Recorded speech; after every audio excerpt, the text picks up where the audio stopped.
इसलिए तो अटल जी पूरे भारत के लिए पूरे विश्व के लाडले रहे हैं जी उनकी मुस्कान, उनका आंखों को बंद करना खोलना, जी उनका प्रसन्नता में सिर हिलाना और रौद्र रूप धारण करें तब भी संयम, शब्दों का संयम न टूटे, जी ये अद्भुत तारतम्य केवल अटल जी में था।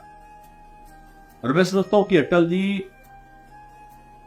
वैसे तो उनकी पुण्यतिथि है, जी लेकिन अटल जी हमेशा याद आएंगे।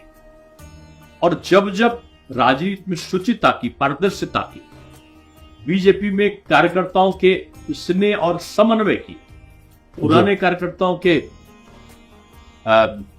एक तरीके से उनका ध्यान रखने की जहां दृष्टि आएगी, जी वहां अटल जी खड़े हुए अभी भी दिखाई पड़ेंगे। जी और मैं समझता हूं कि लोगों का दुख दर्द समझना और लोगों के दुख दर्द समझने के साथ साथ उनका निवारण के सरल तरीके से उपाय करना। जी जब भारत और पाकिस्तान का या कारगिल का युद्ध आए, जी उस समय उनका मैंने दहाड़ देखा है। वे प्रधानमंत्री थे। पहली बार मैंने अटल जी को तनाव में और गुस्से में देखा था। जी वो एक तरफ वो गले मिल के आए थे नवाज शरीफ से, जी और दूसरी तरफ वो गला काटने का प्रयत्न कर रहा था कारगिल में जी हमारे जवानों का, आतंकियों को पेश कर। जी और गजब का संयम।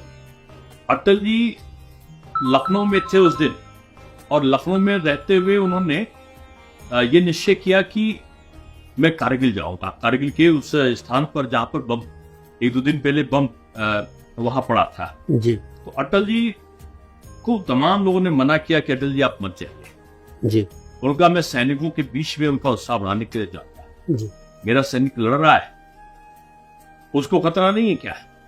इस देश में प्रत्येक व्यक्ति के जीवन की एक ही कीमत है।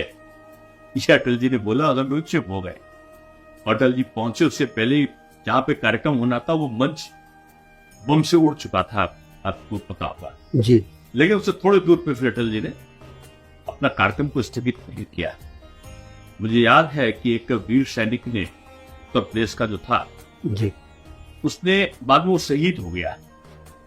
अटल जी के जाने के बाद उसने पत्र अपनी मां को भेजा और उसमें लिखा कि मां, आज देश का प्रधानमंत्री युद्ध स्थल के पास में आया है और देखकर लग रहा था कि पिता अपने पुत्रों को संबोधित करने के लिए आया है। जी हम युद्ध में जा रहे हैं, जी पहाड़ियों के ऊपर। जी विजय हमारी निश्चित है, जी हम जीत कर आएंगे, भारत मां का झंडा लहरा के आएंगे।